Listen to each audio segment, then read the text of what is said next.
someone asked me something about an annuity.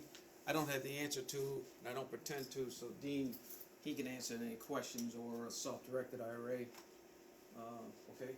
And so also, before we get started, there is a registration form here. If you'd be kind enough to fill that out, we'll come by and collect it. And then also inside is a survey. We'll get 5 stars from everybody here, I'm sure. The presentation takes about 20-25 minutes, then we'll have lunch, and in the meantime, there's water, coffee, sandwiches, cookies, iced tea, whatever you want. Make yourself at home with that. We'll do a question and answer towards the end of the presentation. We'll answer your questions, then at the end, I'll come around and answer your questions as well. Can you hear this, or it doesn't sound like it's on? Okay. Maybe turn it up a little bit. I was testing. Is that better? Okay. So, I always like to hear, instead of sitting through something, what is it that you're going to talk about today? So tell me flat out. So that's how I think my mind is if I came to one of these. So what we are is we are a private investment firm to where we buy and own commercial real estate. That's what we do. We've been in business 33 years. We're after a special type of real estate. We personally own multi-tenant centers, somewhere where you'd go and get your hair done, well in my case, at any rate. So somewhere you go is you get a bank, nails, is multi-tenants. So we've owned those for years. About 9 years ago, we launched an equity fund, and we raise equity. We raise money, equity's money, and we buy credit tenants. We buy necessary retail tenants. And the reason why we buy them, and in your folder you will see there should be this. These are national tenants that you'd recognize. Chase Bank, Dollar General, Walgreens, okay? So we buy those, we buy them for ourselves. So we're not an equity fund where we're collecting fees and we put you with someone else. We buy these for ourselves. We own these personally to increase our portfolio. What we do is that we go to people and we say, we're raising equity to let us to buy more real estate. Generally, when you come in, we pay 8%. Our goal is to pay you back within a short period of time, and then we want the property. And I'll show you why as we go along, how we make money, how much money we make. So number one, we buy commercial real estate and we buy necessary properties. The pandemic, I've been saying it for 10 years, these are necessary properties, and the pandemic proved it to be because the banks, the dollar stores, they did not close. They stayed open. Walgreens, etc. Most people don't know, for example, Walgreens, Rite Aid, CVS, they do not own the property. Walgreens, CVS, Rite Aid, they do not own the property. Dollar General don't own the property. What they do is they sell it to people like ourselves. And they sell it to us because they don't want the brick and mortar on their balance sheet. It affects their stock. So they control the property. They don't want to put the cash up, so they want to keep the cash to run off. So how they control the property, they enter into a 25-year lease with you, with us, and many other people that buy these. They'll run into a long-term lease, and they say to you as a property owner, don't call us, and we won't call you. We'll just send it to your mailbox. You will never fix a thing. You won't plow the snow, you won't fix the roof, you won't do anything. In addition to that, I'll corporately guarantee your income. So if Dollar General corporately guarantees our rental income, there would be no offsets. And what occurs is that they will pay all taxes, everything. So I like it because it's corporately guaranteed. I never have to call them. They won't call me. That's why we buy these types of properties. We buy those types of properties because they're corporately guaranteed, and there is no landlord, unlike my multi-tenant center. Next month I'm putting a partial roof in for $50,000. Then we'll put a parking lot in. So all those things affect my income. That's fine, I understand. I've been doing that for years. But these types of property are why we buy these properties, because they're corporately guaranteed, very difficult to buy. They're difficult to buy because, in my opinion, they're way overpriced. And they're overpriced for those reasons. People don't want the headache of managing properties. They want to know that their money is going to be guaranteed, and they want to know they're going to get paid. Now, a lot of large companies Prudential Insurance that has annuities, and they buy a lot of these properties. They'll buy them en masse because they'll pay you an annuity of 5 or 6%, and you'll see the kind of money we make, and they'll earn substantially more, and their money's guaranteed. So what we do again, and I have a propensity to repeat myself because I have kids, but what we'll do again is that we'll say to you is that that's what we do. We buy real estate. We want to expand our holdings. Our investors come in. You can come in with us and own a share of it. And then the second option, what we also offer a service when we get done, and I'll show you the numbers that we make, the money we make on it, and why the equity, and then we will then give you an alternative, because another service is you may look at it and say, I didn't know you can earn that kind of money. I didn't know there was an alternative to an IRA or an alternative to annuity. I like that. We offer a service that we would buy you a building like that. Instead of buying an annuity or IRA, if you had quite a bit of money and you decided to do that, we would buy the building, find it, close it, do all the due diligence, give it to you. And you will see as we go along, I'll show you how your wealth will increase substantially. Doesn't matter your age. When you have an income vehicle like a pension or an annuity or an IRA, that is tailored to give you an income, whether it's 4% or 6%, but it gives you a steady income. As time goes by, it becomes what I call a sunset. It begins to sunset in value. This does just the opposite. I'll show you how this does the exact opposite. And they'll go through the charts, and I'll show you, some of you may have heard of Fisher Investments, right?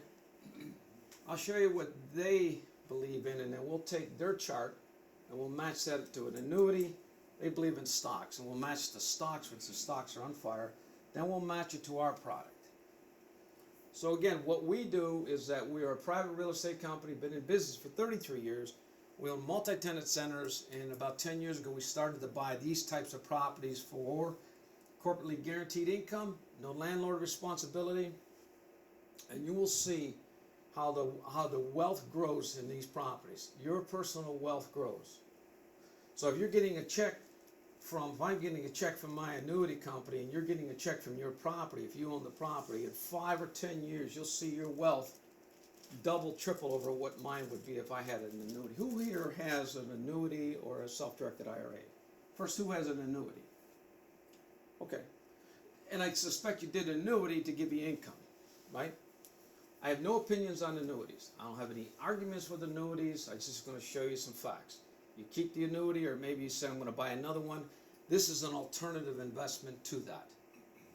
And when I show you the facts and the figures, then you'll be able to say, well, that doesn't make any sense for me, or you look at that and say, well, that makes a lot of sense for me. Yes, Lee. Unfortunately, for those of you who own an annuity, many times the salespeople that are selling the annuities don't really understand them. And my function is, if you have an annuity, is to help you understand what you have, understand what the costs and benefits of what you have. I'm not going to try to sell you another annuity. I'm not going to try to sell you real estate. But what I will do, I'll tell you the truth. Okay, what is good and what is bad about your annuity. Just to put it in perspective, when interest rates are low, is not the time to own or buy an annuity. Let me say that again.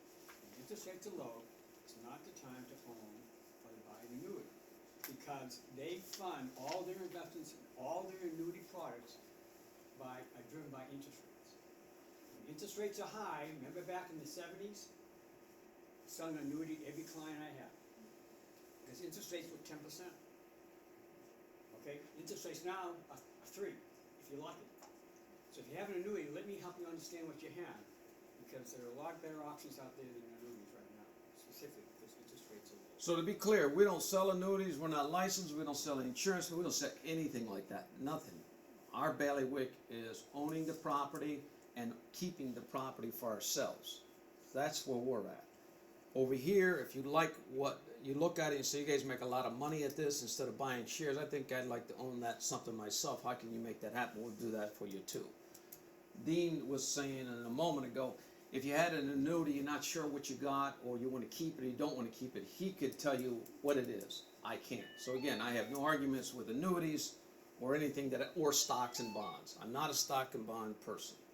So again, what we're here to tell you about, we think it's a better mousetrap, and I'll show you statistically how.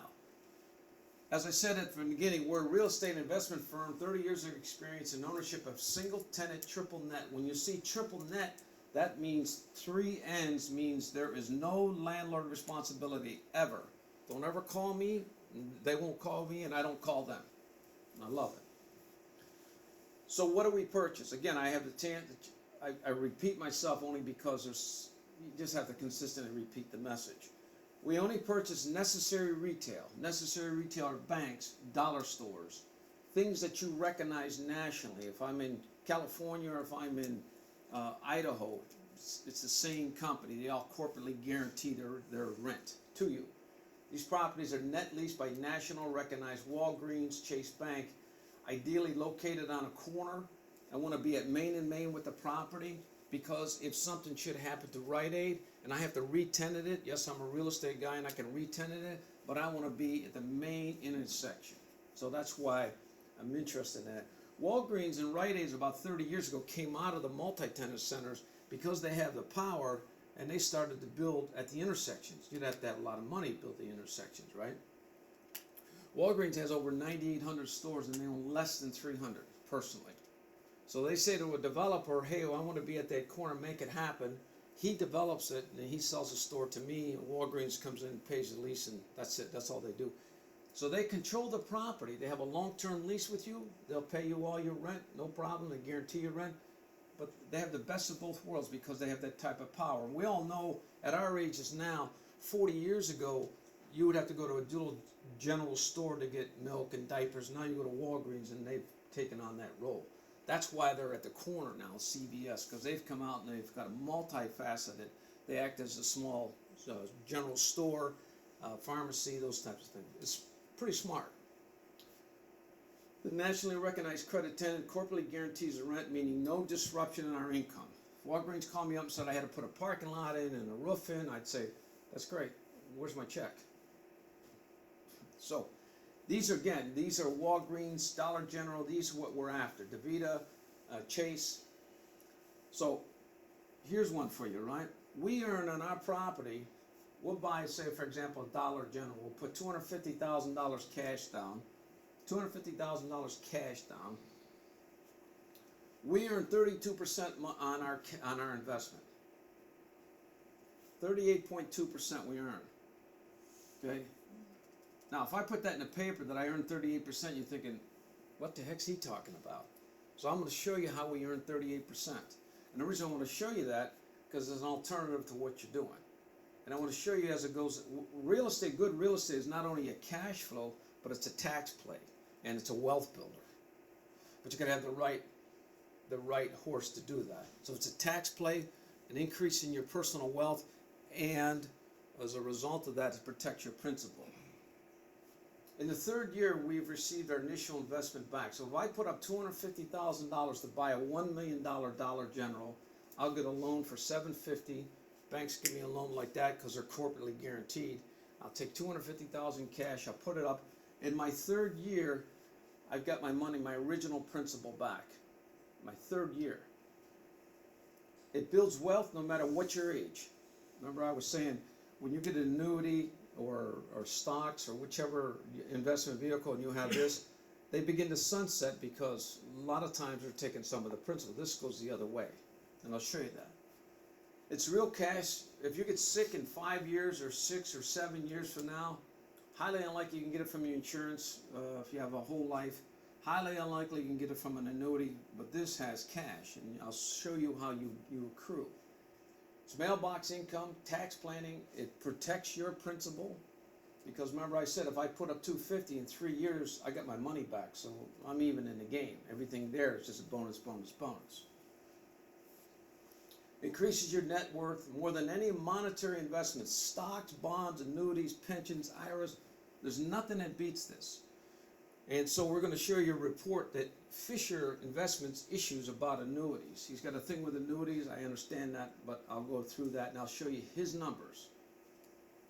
So 38%. How did you make 38% on $250,000?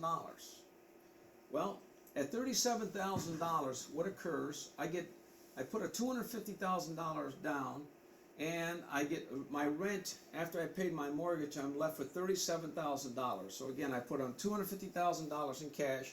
My first year I collected $37,000 in rent. Actually, I collected $85,000, but I had to give the rest to my lender. So I gave it to my bank, and then he net me $37,000. Now, at the end of the year, when I get to $37,000, I'm in a 25% tax bracket. My accountant says to me, hey, by the way, you owe $9,200 in tax. If I have a stock, or if I get any type of a payment that comes in that way, and I'm in a 25% tax bracket, some of you are probably at lower, but for me, I'm at 25%, I'll have to cut the government a check for $9,200. But I own real estate, so I'm not sending them a check for $9,200. I'm going to keep the money.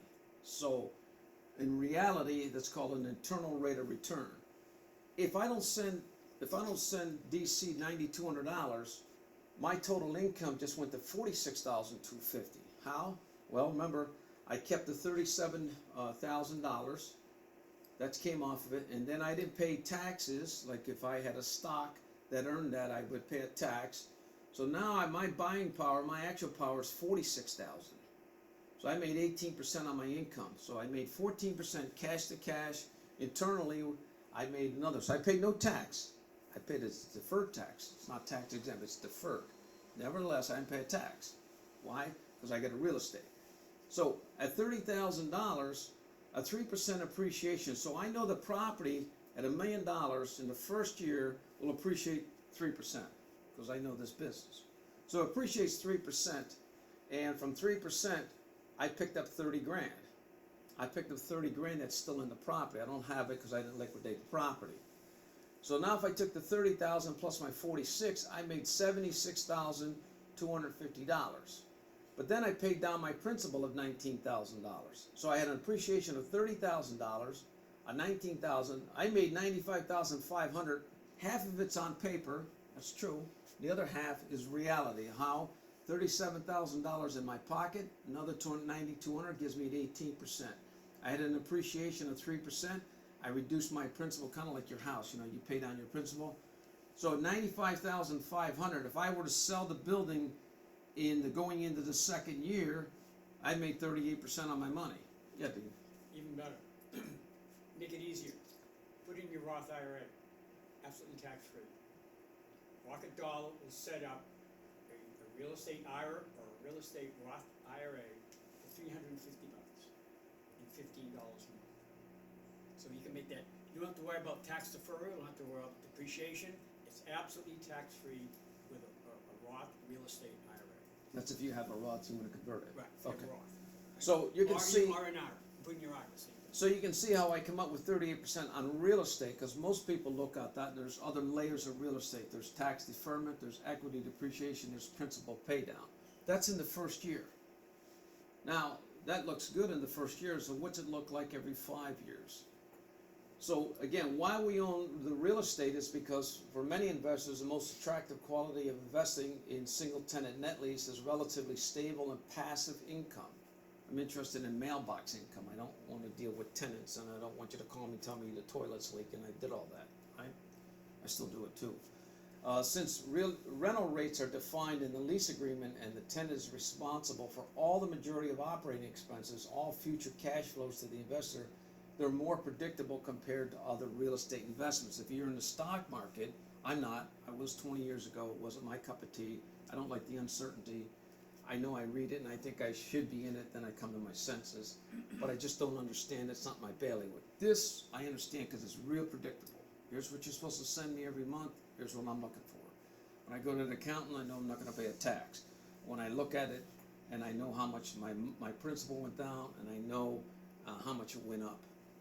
While most retirement investments have sunset as to income and values, these investments have just the opposite. Stable income, tax planning, protection of your cash down payment, and increases the value and gives you big cash values.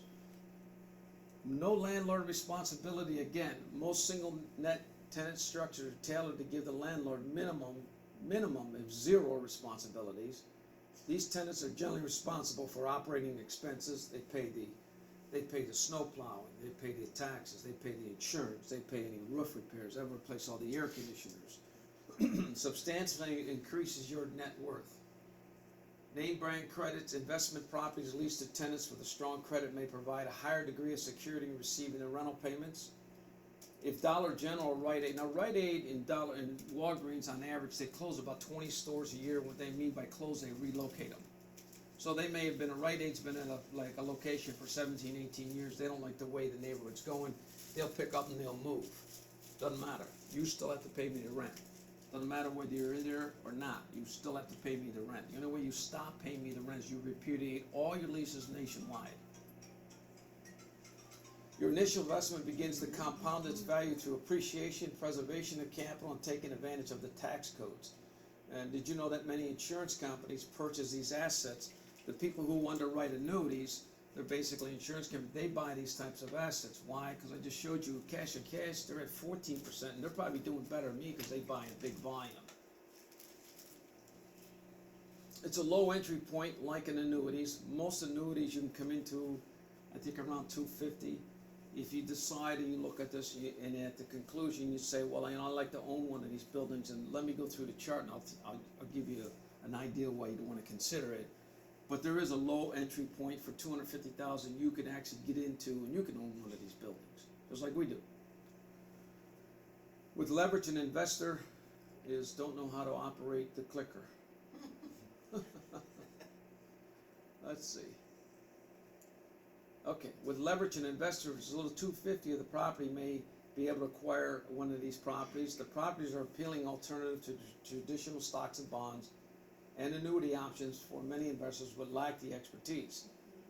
A lot of people look at that and say, well, Joe, that seems to make some sense because you know what you're doing. And one, I didn't know that Walgreens didn't own the store, and two, I didn't know I could buy them or buy shares in it. But where would I even begin to find a Dollar General or something like that? What state? How do I know if I'm making the right price? How do I know if I can get financed? That's what we do for you. That's exactly what we would do. We charge you a fee, and then you say, you know, I'd rather have this. I want to own it because I want to pass it on to my kids. I like the income, but I want to own it. I want to control it, and that's what we do too. So the long-term lease periods are fixed rent schedules to have potential to provide a steady source of income without the hassles of the day-to-day property management. Investment's yours. Many people object to stocks because of the market's volatility, specifically market declines. Let's look at now how owning a single tenant asset against stocks and bonds and annuities. So what occurred is Dean for the last year has been talking to me about Fisher Investments. Well, now actually he's been talking to me about annuities, why he doesn't like annuities, because they don't pay a big rate of return, and sometimes he feels that they use some of the principal and the fees are high. That's pretty standard. So, and then from that, he keeps saying to me, Dean was been with us about a year and a half, he keeps saying, people up here own annuities. I said, well, at that age they should have something. He said, no, you don't understand, the annuities are a bad investment. Okay, how? He said, well, they just don't, you know, they give you a fixed rate, and if you need cash or you get sick in 4 years or 5 years or 6 years, they don't have it and they sunset. Again, I got no qualms with annuities.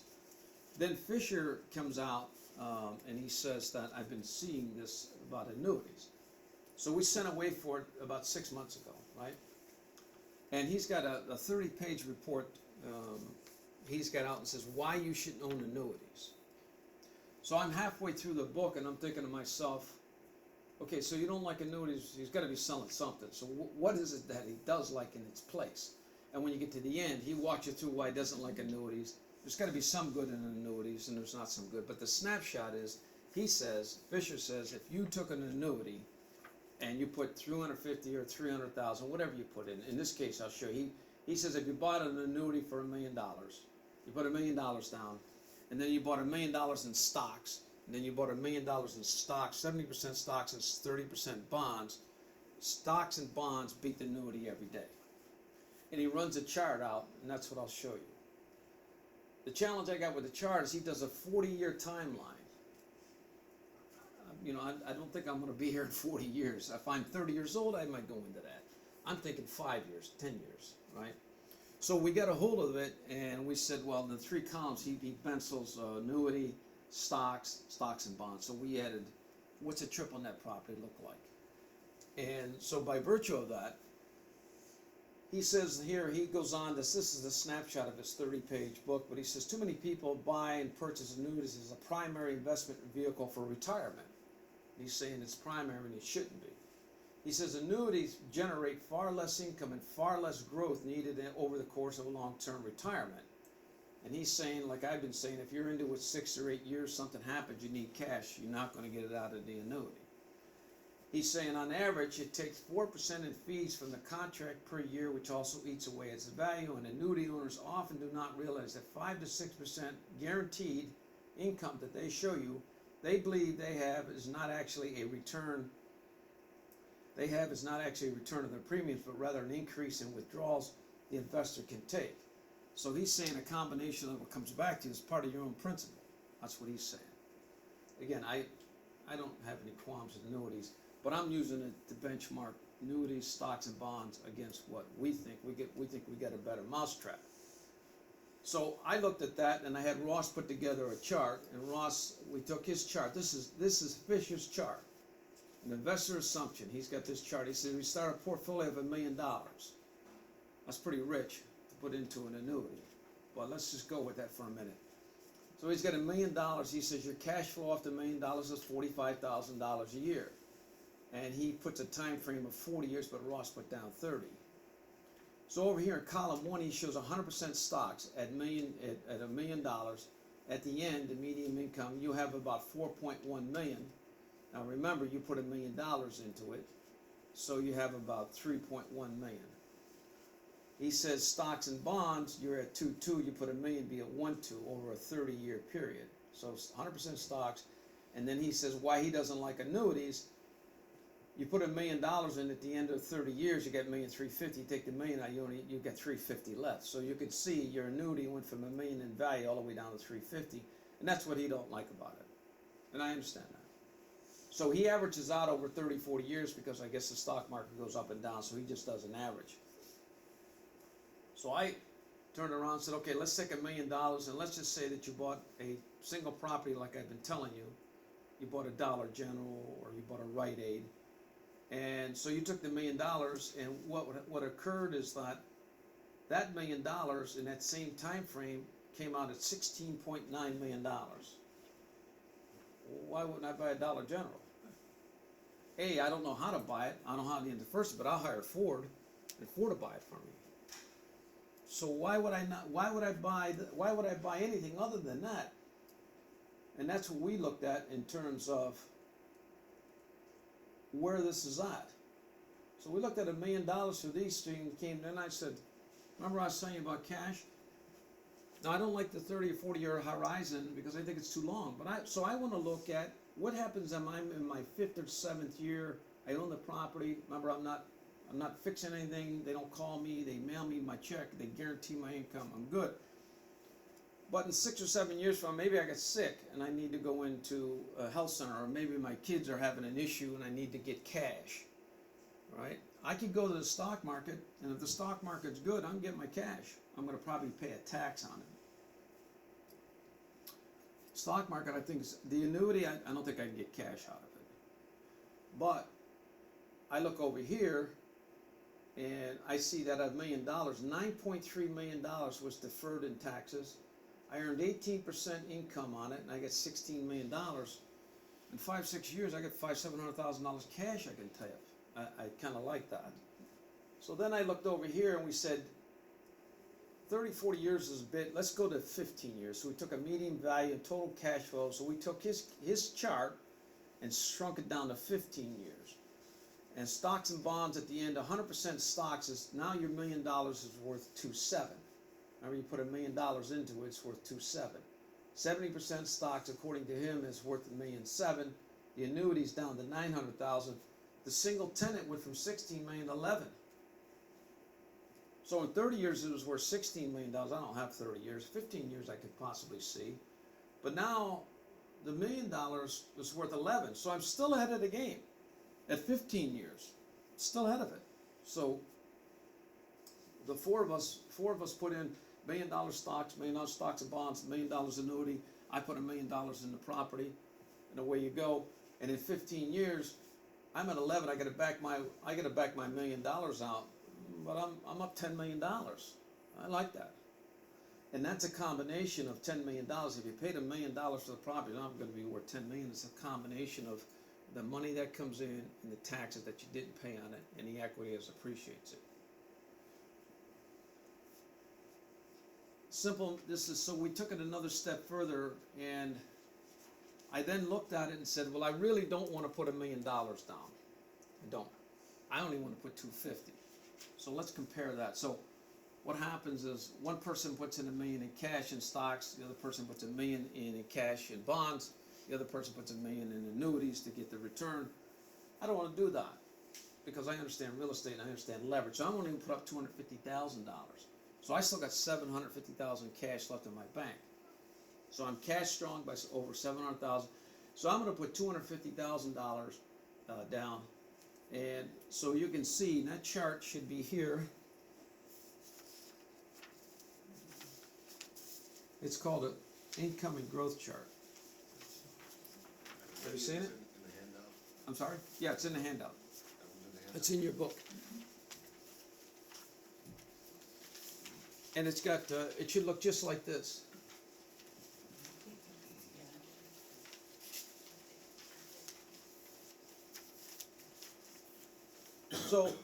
So Joe, for the last 10 minutes you've been telling me real estate's the greatest thing since sliced bread, and how much money you make and how much increases your net worth. So let's drill down for a moment. Let's look at the reality to it.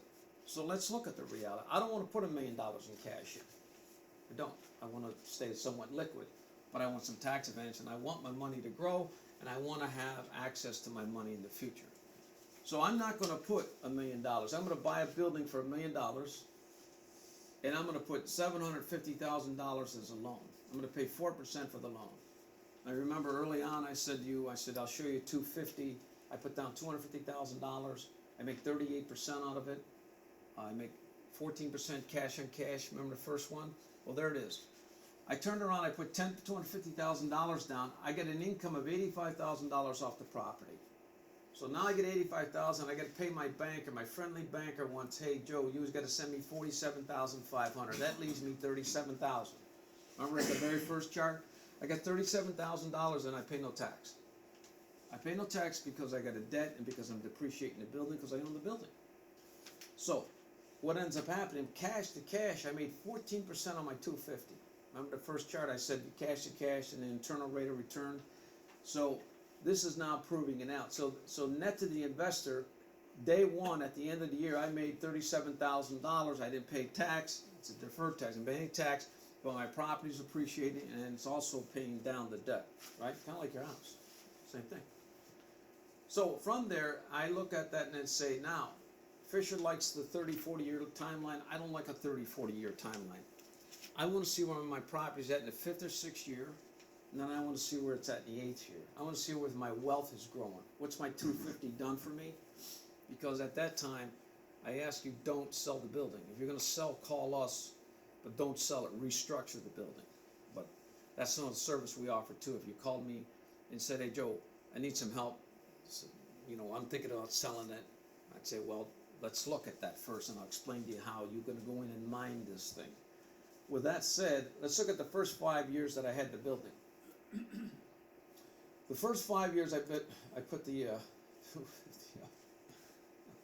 so the first 5 years I collected in rents $187,000. That's essentially $37,000 for 5 years.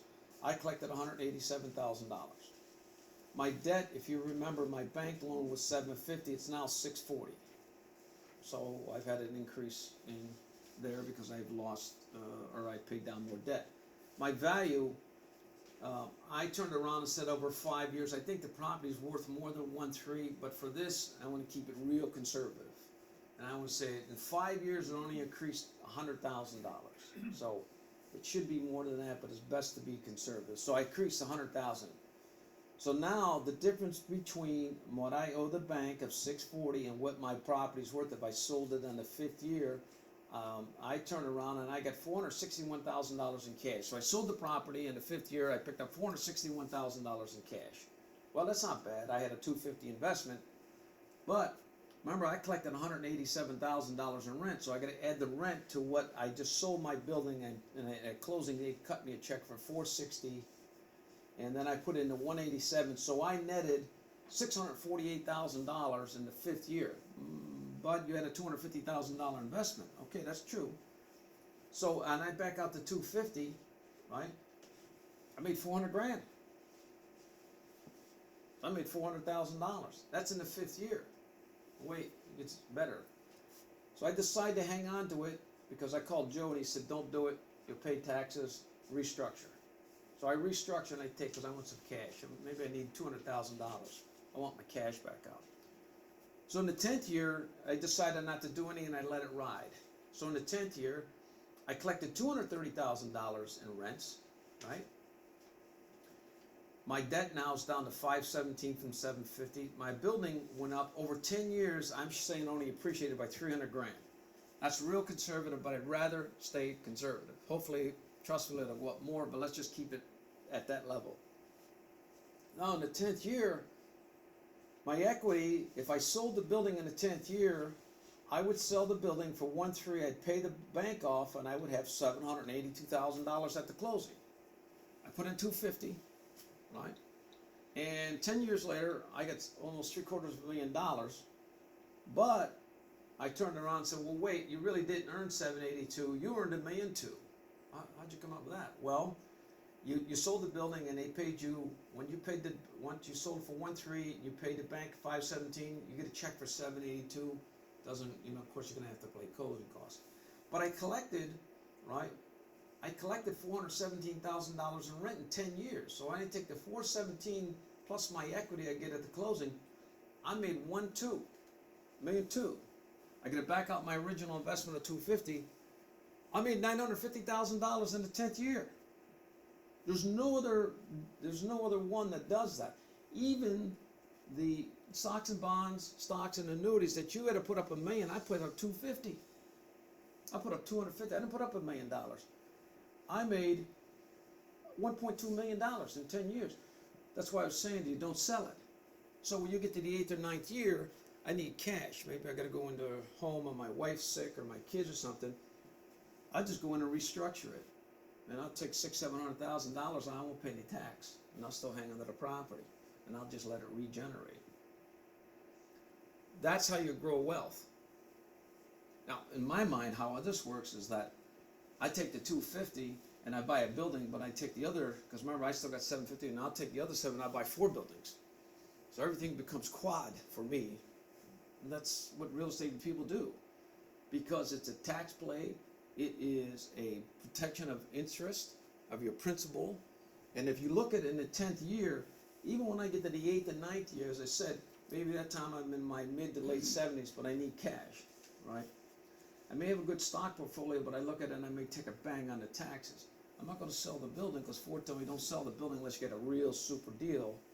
Then if you sell it, then I will show you how to avoid the taxes here under the tax code. That's how you grow wealth. Now look. Go to the 20th year, say your kid has it, say you willed it to your kid, right? At the end of the 20th year, you made $2.4 million. $250,000 has to come off of that because that was your initial investment. At the end of the 20th year, my $250, my building, I netted $2 million. My building's worth $1 million and I was paid $1 million in rent. That's how wealth is created in the country. That's why you see people are wealthy. They're wealthy through real estate. If you understand debt, if you understand taxes, and it doesn't take a genius to understand that. When you get it in from your bank, when you get your income, you get a K-1 instead of a 1099. K-1 means you don't pay a tax. Right? Yeah. As a registered investment advisor, I was also a planner, and I had a lot of clients that wanted to leave a legacy, but they wanted to have income to spend at the same time. It's extremely difficult to do. It isn't difficult if you use real estate. You're going to get all those rental payments, and the kids are going to inherit a business in a building. So you can get you don't have to worry about spending your child's inheritance anymore. I used to kid about that. You can spend it. The kids are still gonna inherit the Dollar General. Also, another thing is to protect yourself against long-term care. 70% of us in here are gonna need long-term care. There's no better way to fund long-term care than using investment money. There's this guy, I don't know if you heard of him, his name is Trump. Donald Trump, I think his name is. But there's this fellow, Donald Trump, I was watching a special a couple years ago, that he was in trouble financially. He over-leveraged the taxes, right, the real estate tax. And from behind the scenes, what ends up happening, his president was talking about it, not him, but his president was saying, he said, this guy, he said, he's just so far out there. He's $9 billion in debt, $9 billion. This is in the early 90s. So his bankers, he's got 25 bankers, they decide to call the debt. He says, so I attend a meeting, he said, he tells me to stay outside. I thought, you know, I better look for a job. He said he's in there about 3 hours, 22 of the bankers of the 25 show up. He said they're going to call the loan. They come out 3 hours later, and the decision was to give him another $500 million instead of calling the loan. You got to give it to him. But the real, I take Trump out of it because the bankers looked at this and they know hard assets and they know the value of those assets. And they looked at that and said, he's the operator, but where we're at with real estate. And this is how real estate makes you wealthy. If you understand the tax code. For example, you will hear people say, you know, I paid off my mortgage. Or people will say to me, they'll have an investment piece of property, they'll pay it off, and I'll say, why? Because it looks like this. If you took $1 million in cash, and I took $1 million in cash, and I say I bought a Dollar General, and I decide I don't want a mortgage, so I put $1 million cash down. You decided and said, I don't want to put $1 million cash, I just want to put $250. What happens is that when it comes off and it pays $85,000, I got $85,000, but I got to pay a tax on it because I can't deduct it because I had no interest. I can deduct the building, not the land. And what happened is that you earned 14%. Why? Because you had a tax play with you had a tax deductible on your interest and you deducted the building. I was only able to deduct, so I'm going to earn exactly what that mortgage says, and it says pays me $85,000 on $1 million. That's 8.5%. So I get $85,000 in. I have it free and clear. I made $85,000, but you made more money. I made 8%. You made 14% because you only put a third down. That's one reason why you do debt. The second reason why you do debt is that when we buy property, we think we know what we're doing, but what we want to do is that when we go in and we'll buy, say, a Rite Aid for $3 million, we'll put $1 million in cash in, we do the underwriting, then we take it to our friend and lender and we give it to them. They tear into the property, they do all the due diligence, they make us pay for the fees, and then they look at it, and when they say, we're going to give you a loan for $2.1 million, that tells me that's a good investment, because I had somebody else look at it, and they say, we're going to loan you $2.1 million. So they like the investment too. That's the second reason why. So the second set of eyes. The third reason is asset protection. You own the building $1 million and you have $750,000 in debt. I own it because I want to say I got it clear. Well, A, I didn't have the second eyes on it because the bank didn't underwrite it. B, I own it clear, so I'm going to pay tax on it.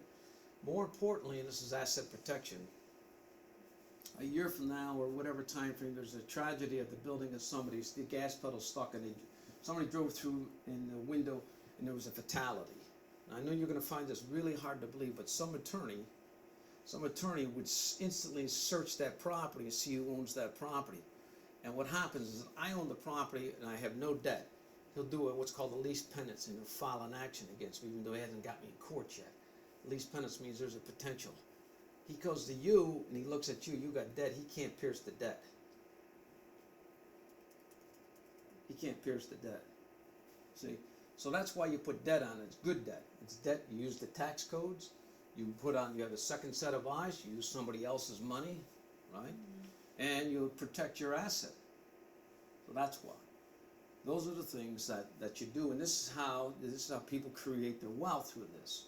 So as I explained that to you, say, I have no idea what the hell this guy's talking about. I get the concept of it, but no, it's just that simple. But so there's two things that I said from the onset. we also have a fund. You could buy shares. Like we'll buy a Dollar General. You could buy shares. We pay 8%. You can do that. Come in. You can enjoy the same benefit, or you can turn around and say, I get it. I don't know how to find these properties. I don't know how to finance them. And that's what we do. We would charge you a fee, but we would go all through that, buy that, do all the work, and hand you, and that would be your annuity. So if you can see, just looking at the numbers, you could see the growth on this thing and how you actually create this wealth, and you pass this on to your kids. It's a tax play. It's all those things. Income and growth, interest earned each day and paid. Each day the asset grows in value through appreciation of the asset and reducing your principal. It beats inflation. Every 5 to 10 years it increases 5 to 10% because you generally get a 4 to 6% increase in your rent every 5 years. Investment of $250,000 in 5 years grows to $648. These are the same numbers I was just showing you. In 10 years, your $250 grows to $1.2. No penalties for early withdrawal, and you can restructure it. You can do pretty much what you want to. It's tax deferred. You can sell it anytime you want. You might be in there with a third year, and the developer comes along and says, "We want your property." I've had that happen to me. So it's not for sale. They make you an offer. You got to sell because they essentially went in and took all that you're going to earn in the future. They pay it to you now. And then what you do is just do a 1031 exchange. Our services increase your wealth is invaluable. We locate the property. We complete all the due diligence. Essentially, it's this. If you said, "Joe, I like that. What do you charge?" I charge you 5%. I charge you 5%. So if you bought a piece of property for $1 million, I charge you 5%. What do I get out of that? We start from the beginning. We find the property. We take you right through the close. And we'll talk with your attorney, your accountant. Your attorney, your accountant will make all the decisions as to whether yes, no, yes, no. So what we do is that we complete the due diligence. We form the LLC. We go through the leases. We do every essential detail to take ownership. Each step is approved by your attorney, your accountant. We stay with you the first 5 years at no cost.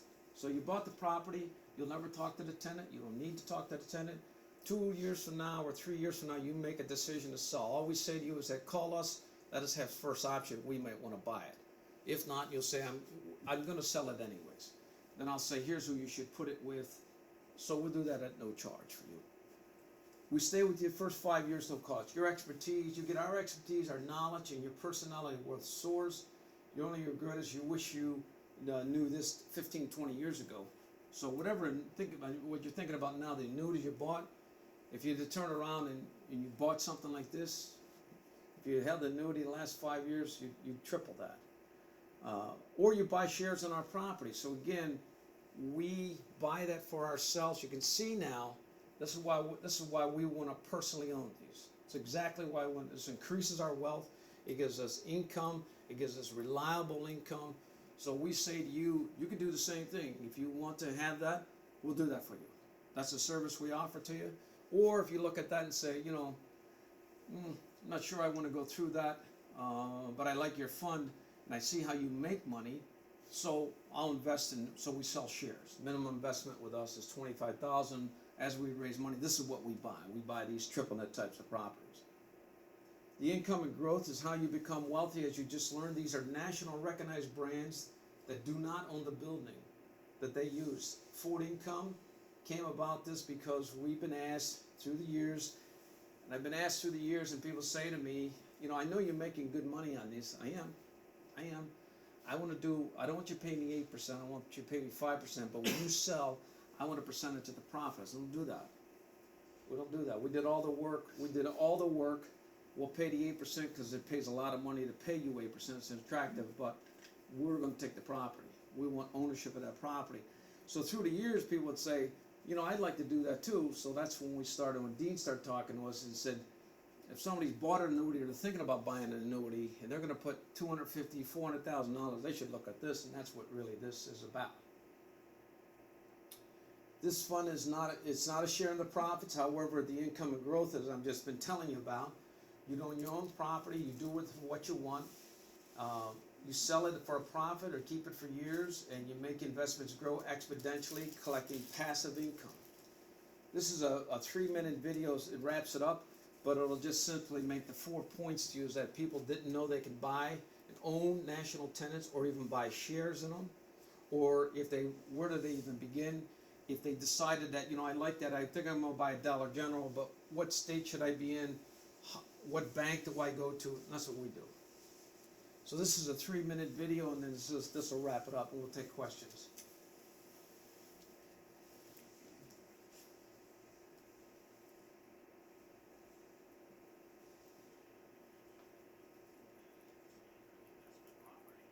Which offers long-term income, no landlord responsibilities, and continues to increase in value. Can you turn up more?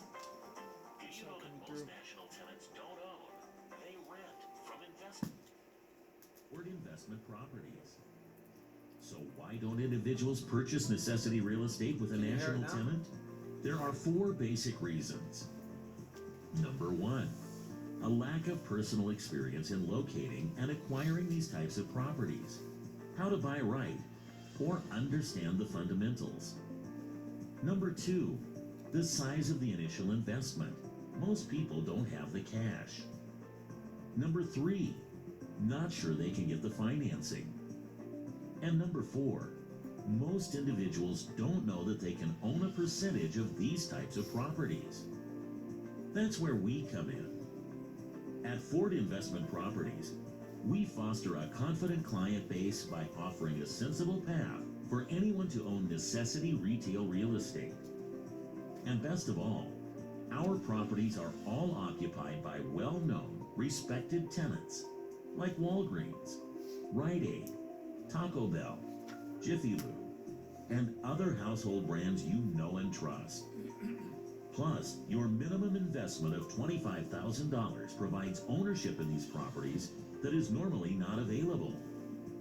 We purchase only necessity retail properties with single credit tenants where the tenant pays for the building insurance, real estate taxes, and common area maintenance, which translates into uninterrupted rents and in turn dividends to you, the investor, and essentially 0 landlord responsibilities. Consider these additional benefits. Diversification of your current investment portfolio into a simple and efficient category of real estate where you actually own a percentage of the property. Reduced risk, since your investment is unrelated to the stock market. Low minimum investment, just $25,000.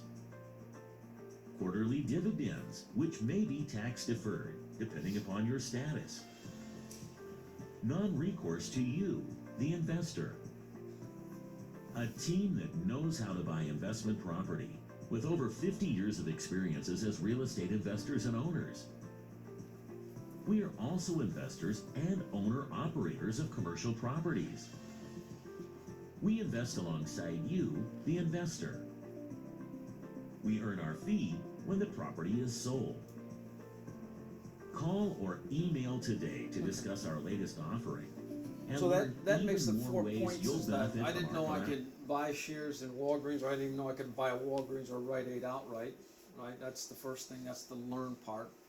I can't talk much about the lunch because it's sandwiches, but that's the learn part, right?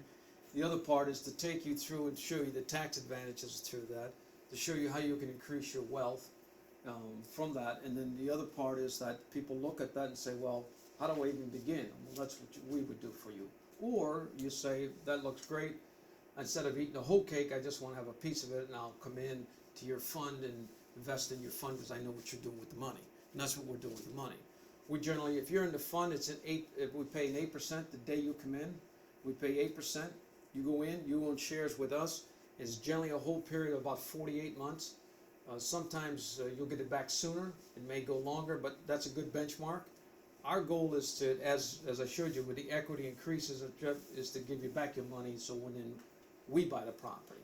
Because our investors own the property, so we want the property for the reasons why I showed you as a result of that. With that said, let's take questions, because I said quite a bit, so let's go some questions that you might have. Frequently asked questions, hold on a minute. Is there a fee coming in and out of the fund? There's no fee in it. If you came in and said, I just want to buy some shares, Joe, I don't want to own the property outright, I want to get 8%. Is there a fee? There's not. Is Ford Investment Group personally invested in a property? It is. So what happens if we buy a $3 million piece of property, we'll go to the bank, we'll guarantee the bank money we personally with the $2 million, and then we pay all the related costs, because as I said, we ultimately want to own the property. How do I get my money back? Generally in the 48th month, we buy the property. What are the risks? The risks are twofold. Is that in the 48th month, for some reason, maybe the lease has fallen, so you may be in it for 5 years. You still get your interest. So you may be longer than 5 years. And then the other risk that you would have is that if we bought a Dollar General, and Dollar General, who's got over 10,000 stores owned by KKR, if we bought a Dollar General went bankrupt nationwide. So you probably wouldn't get a dividend for 6 or 7 months until I get another tenant and tenant it back up. But you're still invested in the underlying real estate. Those are the two risks as I see them. Those are the two risks that I do in my business. I look at a property and I say, what's the viability of that? Have you had a property was not successful? No, not yet. But who knows? Hopefully that's not the case. Is there a share in the profits? No, we don't do that. That's why I walked you through that. What happens at the end of 4 years? At the end of 4 years, we do what's called a closing.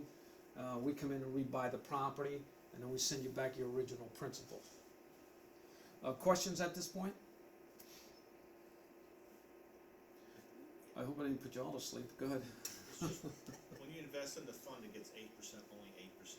Right. You're investing in one property, is that correct? Or are you putting you're pooling your money to a fund to buy multiple properties? That's a good question. The question is, if I come in and I decide I want to invest and buy a share, am I in a multitude of properties, or is this one property? The answer is one property. Multitude of properties, while it's more efficient, just a lot of brain damage for me. And then for you as an investor, I don't want to be in 7 different of your properties, because there's a high probability maybe property number 5's had no problem. I don't want to be in that. So we do an equity raise.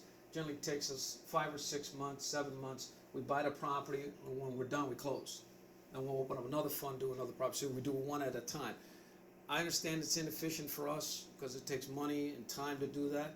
But from that standpoint, if you call me and I say, you're in Fund 11, here's the property we have, that's it. You're not involved with other properties. And we know the fund ahead of time. I mean, what property you're investing, whether it's a Taco Bell or a CVS. We know which one. The question is, do we know what type of properties? No, because we don't. Okay. Yes? Somebody had a question here? Any other questions? Yes? Hey, you invest today, you don't know what the property is. When would you be getting your interest or your check? The question, if I, Joe, because she's going to give me $500,000 today, if I give you the $500,000 today, if I invest today, when does my interest start, right? That's the question. It starts today. We use BB&T in Palm City. So if you invested with us, first you got to do some paperwork, because it's an accredited fund. So ideally, if you gave us a check today, we'd have to go through paperwork. It'd take us about 7 to 8 days to go through the paperwork, and you should protect all that paperwork.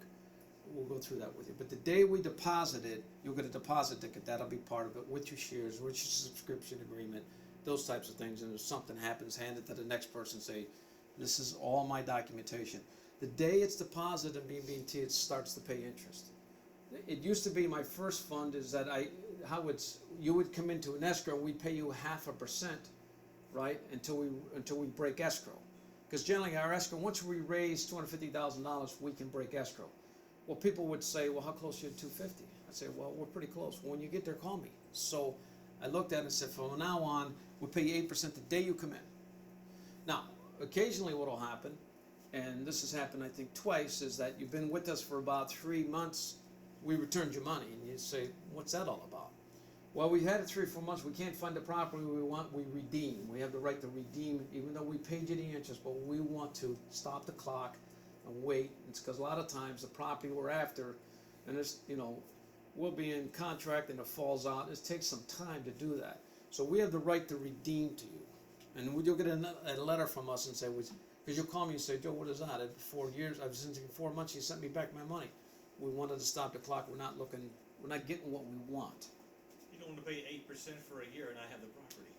Basically, yeah, that's good, that's good. Yeah, that's exactly right. Other questions?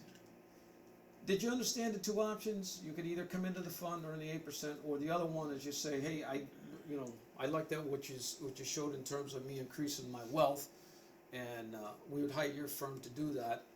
I don't want to get my hands dirty on it, but from A to Z, I want you to do all of that. It's kind of like if you were very wealthy and I was in the housing business, you said, Joe, I'm looking for a $16 million house. I want to be in Sailfish. Here's the particulars. Go make it happen. And I'd go make it happen. I'd give you the keys. And that's the same thing with this. Similar situation. But that you could see how your wealth becomes exponential. It just absolutely comes because of the tax code and all the leverage that you put on it. Dean, did you have anything you wanted to add? No, you're doing a very thorough job. What Okay. happens if one investor puts up 250? One investor? In terms of to buy that, If you put up the whole 250, we would buy the property. Is that what your question? What happens if same one thing- puts up? Same thing goes on. Yeah, same thing. If they say, by the way, and Dean will talk about this, you may look at this and say, I like that. I got 150, but I got a friend or a sister or a relative, she put up 150, so we're gonna buy the property as partners, her and I. Will you do that? Yeah, we'll do that. Or, or maybe you got a self-directed IRA, or you got a brother, or you got a good friend that you wanna do. You can be in partnerships with these properties, not be in a feud. Unlike most partnerships you get into, you're running a business day to day and you got the conflict. It's real straightforward. You own 50%, they own 50%, you're gonna have to check, they're gonna have to check. So yeah, you could pool your money with other people if you wanted to do that to buy your own property. But the 250 to get the yield we were talking about, that's about the minimum amount that you would come up with is 250. It still goes through you because you can get the loans and buy the property. Correct. Yeah, we would do all of that for you. Yeah. Other questions? Okay, I'll come around and visit you. I thank you so much for attending. Don't forget, we've got sandwiches and cookies and coffee and tea, etc. And then also, if you want the report of Fisher, let us know. We'll mail you the Fisher report. And then if I wrote a book here about 6-7 years ago called Life Shortcuts. So it just gives you some background on myself, that type of thing. I wrote it for my kids. They never read it. I'll be getting my card out. Again, I'm a village resident, I just sold my business, I'm retired, I'm giving back, and I'm free. And I can What? tell you the truth, because I'm not gonna be selling you a thing. Free. The information's free. Yeah. I didn't get one of these people. Are you gonna hang around a little bit, or we want to get with Ross? Ross? Yeah, I still, Okay. but like, you put the whole 250 up. Yep. I'm just gonna get my 8% of the 250. No, you'll get 14%. You'll get 1%. But it'll be yours. 8% is you put into our fund, and 3% you buy a percentage of the fund, right? If you said, hey, I want to put in 250, when you go in the fund, we could do that, or we take the 250 by the building. I don't talk to Let you do it, and I still pay you. Thanks, Dean. Appreciate it.